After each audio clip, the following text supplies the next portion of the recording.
Hi, I'm Jasmine Nicole. Welcome to the Motivational Mystic, a space for authentic, higher conscious conversations to motivate, inspire, and empower. Thanks for listening. Each week, I'll drop a new conscious raising episode. Let's dive in. Emotional intelligence helps you to determine what situation, person, or thing is worth your time and energy. Everyone operates at different vibrations and speaks at different frequencies. We discussed low and high vibrational people on this podcast before. Low vibrational people live and operate from their lower nature. They exude and project anger, fear, jealousy, envy, basically negative emotions, which are all in alignment with having a low vibration. So when a person's dominant trait or their first instinct is to act negatively, you really have to determine how much of your time and energy you give to that person. And that's where using discernment and having emotional intelligence becomes an asset. You have to be aware of those cyclones of chaos out there that always have some type of drama or negative attitude, and you certainly don't want to get sucked into anyone's madness, their negative orbit. So having awareness of your own vibration is key. Because if you're a vibrational match to someone like that, you might be someone that operates from your lower nature too. And that's fine. Everyone operates at various levels of consciousness, vibrations, and frequencies. However, if you're listening to this podcast, you're more in alignment with being a high vibrational person. You focus more on the positive things in life, the task, the goals, the community you want around you. And it all has to be going in a forward moving direction, harmonious, and it should be fulfilling. When you are operating at a high vibration, you look to experience the more refined or sophisticated things in life. You focus on building good things, pursuing good opportunities. Your focus, your attention is more on positively oriented things. When you operate at a high vibration, things tend to work out more in your favor. That's what I realized from personal experience.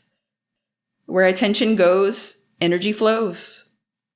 So I think through that, having awareness of where your vibration is, what level you vibe at, is important. What's the theme of your life story? The tone, the temperature. We're all multifaceted people. We all feel a range of emotions. But if your normal state of equilibrium, your state of neutrality, is negatively oriented, you might want to unpack that and figure out why. What's causing it? What's triggering that? If your normal state of equilibrium is more positively oriented, you have a positive outlook on life and you focus on higher vibrational emotions. You are in alignment with being a high vibrational person. You focus on positive things such as something you want to achieve or being around good people, good community. If you're a parent, maybe it's just the enjoyment of your children. Someone who focuses on all the positive aspects of their individual life. No one's got it all together, but there are good and happy times that we all experience. So cherishing those experiences seems to be more in line with someone that operates at a higher vibrational level. I'm recognizing with those people, there is an advanced form of emotional intelligence that they possess. So I think we could really use a lot more emotional intelligence in our world today. We all have instinct. We all have intuition. But it feels like we've gotten to a place in society where emotional intelligence and intelligence overall, especially in America, has gone out the window. I'm not too sure if it's influenced by social media, mainstream media, politics, or maybe a combination of things, but there seems to be a loss of individuality and a need to subscribe to a groupthink mentality for refuge or acceptance.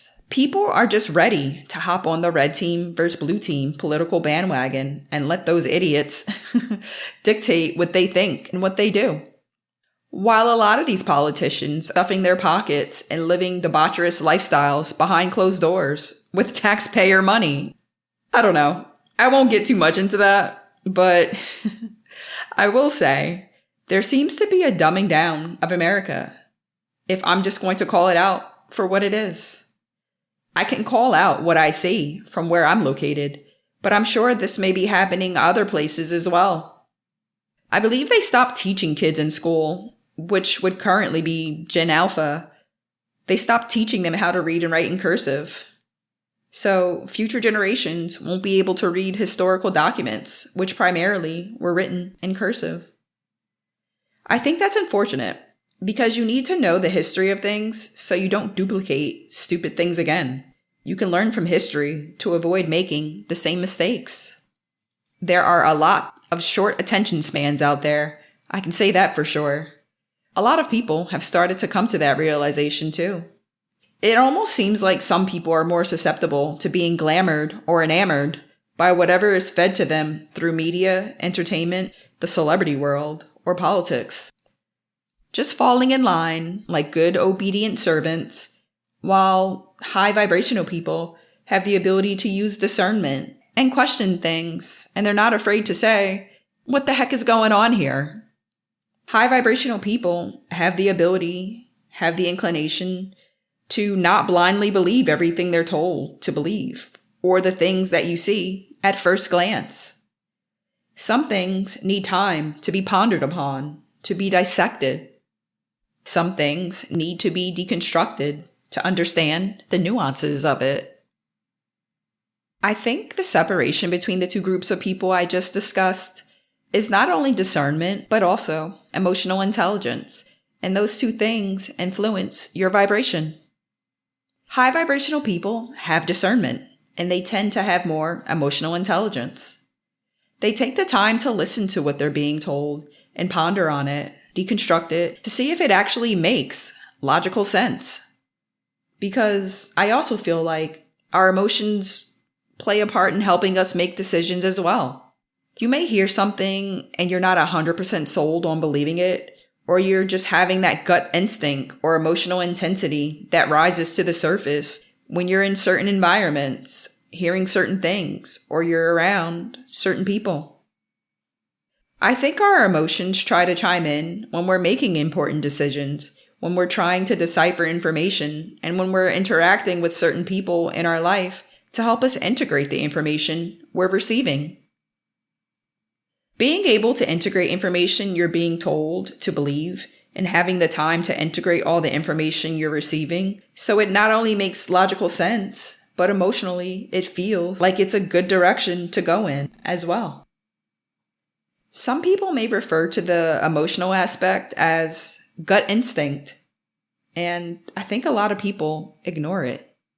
So, just making sure those two aspects of yourself, logic and emotion, are in sync with each other helps with developing a high vibration. You feel your emotions in your body, whether it's sadness that may cause tears to come down your eyes, or you feel a heaviness in your throat or your chest. You may feel the sensation of shock a lot of times in your stomach or your heart space. Your emotions are connected to those responses your body has to them. So making sure the mind and the body are in alignment is necessary for being a person that operates on a high vibration, or if you're a person who is intentional about working to become a high vibrational person. A lot of this boils down to quantum physics too: energy, frequency, and vibration. I like to read a lot of books on this stuff, and I love how Nikola Tesla explained it. He said, if you want to find the secrets to the universe, think in terms of energy, frequency, and vibration. Once you understand the role quantum physics plays in our existence, you will recognize how important keeping a high vibration is. You have the ability to have better discernment when navigating the world, when interacting in your daily life. High vibrational people just seem to be more at peace with themselves. I think a good indicator of someone that unfortunately may operate at a lower vibration is a person who is quick to anger or always or easily agitated. If someone is like that all the time, you don't want to be around them, obviously, but there are some people out there that are good at wearing a mask.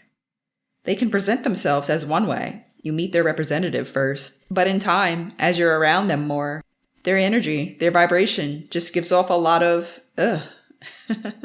Or you just don't like being around that person because they're too negative or too angry. Whatever lower vibration they're exhibiting, that's not pleasant to be around. There's just a mismatch and you don't vibe well with them. Your energy and vibration are not in alignment. It's not personal. It's vibrational. I think we all experience this scenario because we all pick and choose our tribe. At a certain point in life, we all pick and choose our community. As you get older and you're on your own in the world, you may want to have a significant other or build community. Ideally, I would think a lot of you would look to build that relationship or community with people that bring you pleasure, fulfillment, and enjoyment. Why would you choose to drag a negative person along that's going to be an anchor in your life? You can't always help that depending on who that person is to you. But when you're building your own family, your own community, and carving out your own life in this world, you don't want to willingly invite someone into your life that is a negative influence or has heavy energy that is not easy to put up and deal with. To a certain extent, I think we all are aware of our vibration, especially when determining who you choose to interact with frequently or allow into your inner circle. So maybe even using that as a point of reference or a starting point in determining your level of vibration may help.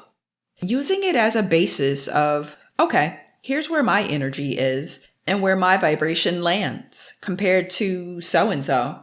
Or maybe you have someone you're inspired by and you're like, well, I'm at this vibration and I'd love to elevate myself to get to their vibration. Doing this type of energetic assessment doesn't have to be a negative thing. It can be a tool of transformation as well. But I think from a practical standpoint, that's the most relatable scenario I can describe, which we all have encountered in our lives. Picking and choosing who you call a friend, picking and choosing how much access you give a person to you, or who's better off being an associate or acquaintance. You vibe with people. And with some people, you don't. We all operate on various levels of consciousness, and we're all operating on different vibrations as we occupy this quantum field. It doesn't mean some people are better than others. It's just energy, a clashing of energy at times. And sometimes people don't always vibe well together, and it's okay to disconnect from people who are not aligned with you. A lot of the quantum physics things I talk about are directly linked to something called the Schumann resonance. I'll post a few links about the Schumann resonance in the show notes for reference. I think it would be cool to play a little game as well. I'll include a link to what's called a map of consciousness, developed by Dr. David R. Hawkins, that presents a diagram of vibrational states. See where you land on that diagram in terms of your emotional state and what vibrational frequency it corresponds with on the diagram. Dr. Hawkins states that 99% of the world's population is living at a contracted frequency below 200, which on his diagram corresponds with the emotion of courage. So the vast majority of humanity, according to his grid, is either exhibiting the frequency of suffering or just getting by. You always have a choice and can choose to raise your vibration. I was able to do it. I operated at a low vibration at one point when I was younger. I adapted to my environment, but once I moved out and had my own space, I became aware of my own vibration and realized being around toxic environments and people can rub off on you, and you may not even realize it until you pull yourself out of that pit. So, if you're someone listening who may have come to the realization you are a person that operates at a low vibration, according to Dr. Hawkins, that's most of the population.